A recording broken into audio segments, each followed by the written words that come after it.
Ya, kita ke berita terpopuler yang pertama, di mana laga lanjutan babak kualifikasi Piala Dunia 2026 zona Asia akan kembali digelar. Tim nasional Indonesia akan menghadapi Jepang dalam matchday kelima grup C untuk memperebutkan tiket Piala Dunia 2026.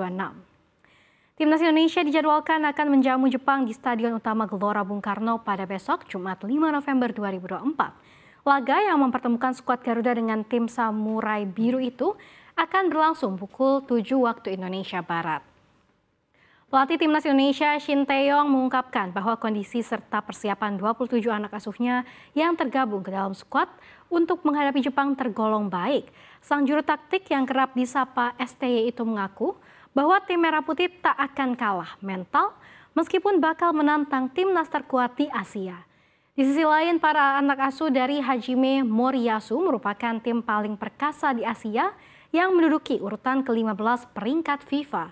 Selain itu, Jepang juga masih belum terkalahkan sepanjang laga grup C sehingga sukses bertahan di puncak klasemen dengan total koleksi 10 poin. Jika melihat rekor pertemuan, kedua tim pernah menjadi lawan yang sengit di era 1950 sampai 1980-an.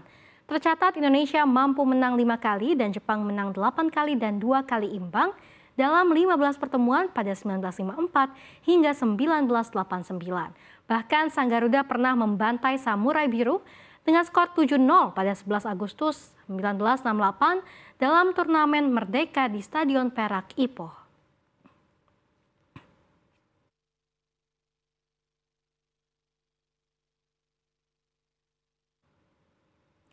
Ya, Menteri Keuangan Sri Mulyani Indrawati mengungkapkan penerapan tarif pajak pertambahan nilai atau PPN sebesar 12% pada 2025 sudah melalui pembahasan yang panjang dengan Dewan Perwakilan Rakyat.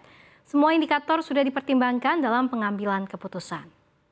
Saat rapat kerja dengan Komisi 11 Dewan Perwakilan Rakyat di Gedung DPR pada Rabu, Sri menyebut penerapan PPN 12% bukan membabi buta, melainkan untuk menjaga kesehatan APBN. Penerapan tarif baru sudah tercantum dalam Undang-Undang Harmonisasi Peraturan Perpajakan. Kenaikan tarif PPN diberlakukan secara bertahap dari 10% menjadi 11% pada 2022 dan kemudian menjadi 12% pada 2025. Sri Mulyani berkomitmen agar kebijakan dapat diimplementasikan dengan seksama termasuk sosialisasi kepada masyarakat. Hal ini bertujuan agar masyarakat mendapatkan penjelasan yang lebih komprehensif dan tidak menimbulkan kegaduhan.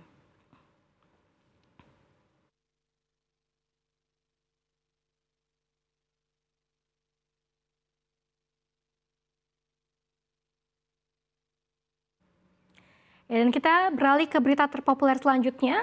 Kementerian Energi dan Sumber Daya Mineral (SDM) mengungkapkan bahwa pada tahun 2026 mendatang atau terhitung 2 tahun dari saat ini, Indonesia bisa menguasai hingga 75% kapasitas nikel dunia. Direktur Jenderal Mineral dan Batubara Kementerian SDM Tri Winarno mengatakan, hal tersebut juga perlu diperhatikan dari sisi permintaan nikel dunia. Kelak, jika produksi nikel di dunia tidak diimbangi dengan permintaannya, maka harga nikel akan terjerembab.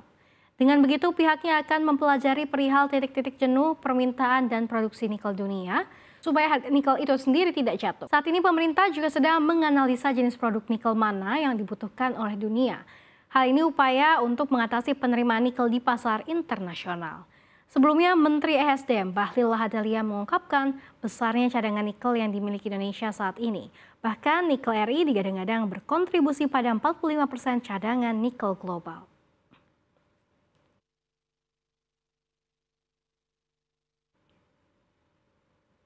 Ya, beredar sebuah peta simulasi dan dampak serangan nuklir Rusia ke Inggris yang menjadi viral di media sosial. Hal ini terjadi saat hubungan London dan Moskow sedang panas lantaran perang di Ukraina. Mengutip Express pada hari ini, peta itu dibuat oleh sejarawan Alex Wellerstein yang berbasis di Stevens Institute of Technology. Dalam peta tersebut nampak bila Kremlin mengerahkan bom nuklir terbesar SAR bomba ke London, maka bom itu berpotensi menewaskan 5,7 juta orang dan menyebabkan 3,4 juta orang terluka. Kehilangan nyawa yang mengerikan dan kehancuran serupa akan terasa di Birmingham. Di wilayah Midlands, penerjunan bom nuklir itu bisa jadi akan menelan korban jiwa hingga 2,4 juta jiwa. Ledakan itu juga dapat mengakibatkan warga Leicester, Nottingham, dan Stoke-on-Trent mengalami luka bakar tingkat 3. Kota-kota lain yang mungkin menjadi sasaran termasuk Glasgow, Leeds, dan Manchester.